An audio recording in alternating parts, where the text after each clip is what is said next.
What's up, everyone? Dr. Q here with a quick lesson on understanding multiple positions when you are engaging in argument.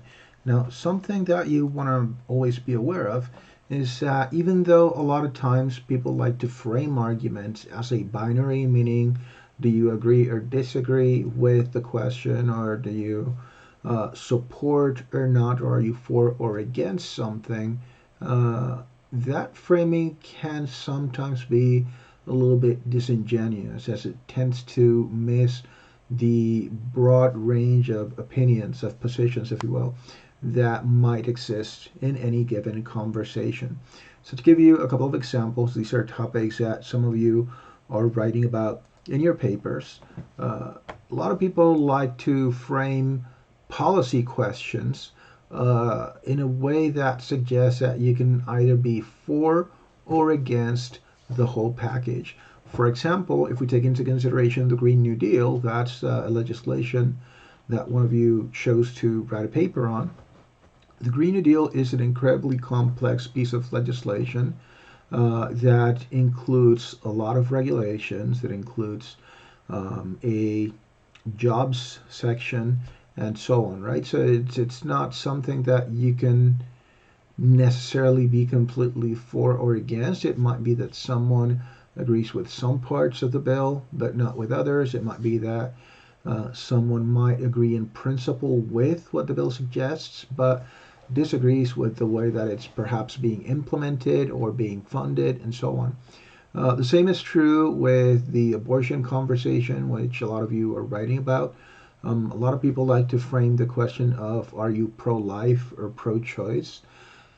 Both of these labels have a lot of implications. And the truth is that the conversation surrounding abortion is a lot more nuanced, as we'll see in a little bit. The same is true with that of the Second Amendment, right? The question of guns.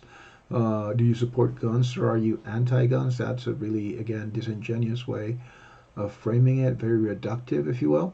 And the same with do you agree with the Electoral College? Now, if we don't think about it too much, these questions might seem to make sense. They might appear to be sufficient, but in reality, they're not because it's a dishonest framing. It's taking incredibly complex issues and narrowing them down to an almost absurd, a comical degree. If you remember from when we were talking about fallacies, the reductio ad absurdum fallacy, well, a lot of times framing an issue in terms of binary is a reductio of the question itself, even if it's not a reductio of the argument. So let's go ahead and revisit those four questions that some of you might want to frame and see if we can figure out perhaps a better way of framing them, right? So on the Green New Deal, perhaps a better question might be what kind of regulations should be enacted in order to America, uh, in order for America to reduce its carbon output, right? That is one of the core sections of the Green New Deal. And then you could ask another similar question with regards to jobs and so on and so forth, right? So you would take the concept of the Green New Deal, break it down into each of its component parts, and then have an argument about each of those. With regards to abortion, right, a lot of times it's framed as pro life or pro choice. Do you support the woman's right to choose? Are you a baby killer, right? So a lot of people like to go to either extreme really fast, but in reality, is that you will find very few people who at least are aware of cases of life of the mother. So for example, in ectopic pregnancy, very people will say, yeah, well, just pray it out. Just like in the other side, I don't really know of anyone who will say, you know what, 8 months pregnant, you're due next week, and you feel like having an abortion, just for the lulz, go for it. There are very few people who hold this position. So the real conversation that's happening is in terms of what policies should be enacted. If you want to write about abortion, you want to start by looking at perspectives like life of the mother, like time Roe v. Wade, for example, said that abortions before a certain time period are legal, regardless of the case. And then states have tried to put regulations on other abortions, after a certain term. So should states even be involved? Is that a question of the federal government? Should the federal government not be involved? Should it be between, a woman, her doctor, and so on, right? So all of those things should be considered. And if you believe in one of the extremes, that's fine, as long as you have thought through the issue, right? That's what you want. You want to think about all of the major positions so that then you can defend the one that you hold as efficiently and as succinctly as possible without relying on poorly thought out talking points.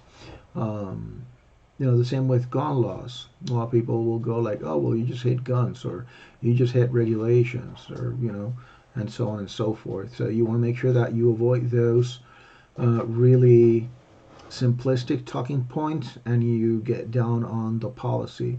If you want to make an argument that anyone should be allowed to have any kind of gun, well, you go ahead and you look at existing case law, interpretations of the U.S. Constitution. You look at psychological arguments, you look at ethical arguments, and so on.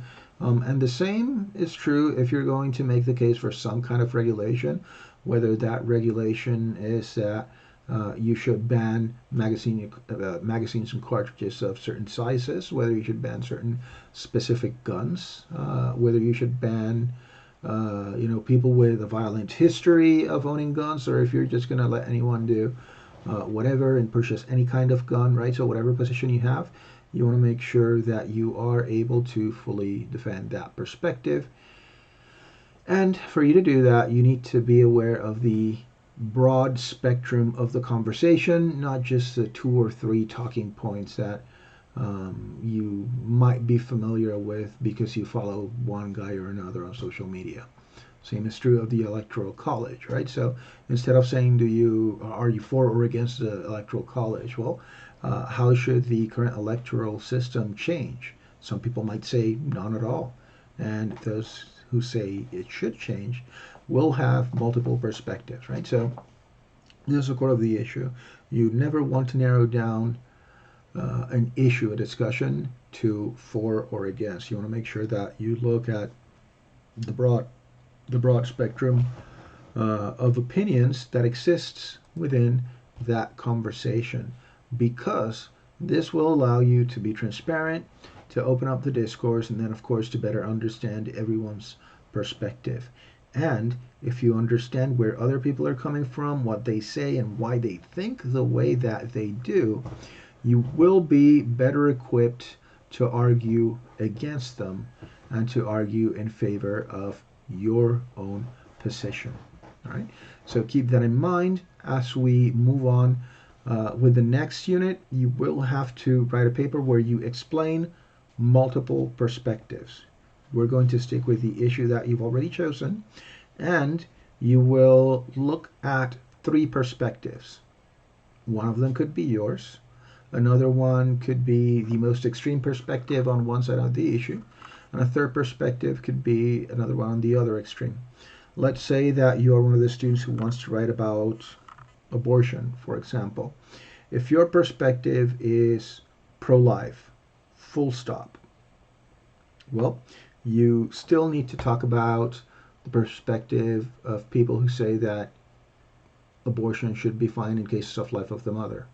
People who say that abortion should be fine for any reason before 3 months, and after 3 months for medical conditions.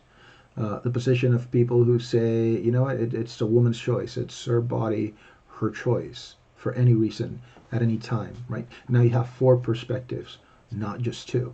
So those are things that you need to consider because, again, for the next paper that you will be submitting, you are going to describe at least 3 positions on your issue. Right? Are video games making us violent? Not good framing. What effects do video games have on a person's behavior? Good framing. All right. If you have any questions, you know where to find me. just pop by the forums, leave a question, send me an email, or stop by the office hours. Have a good one.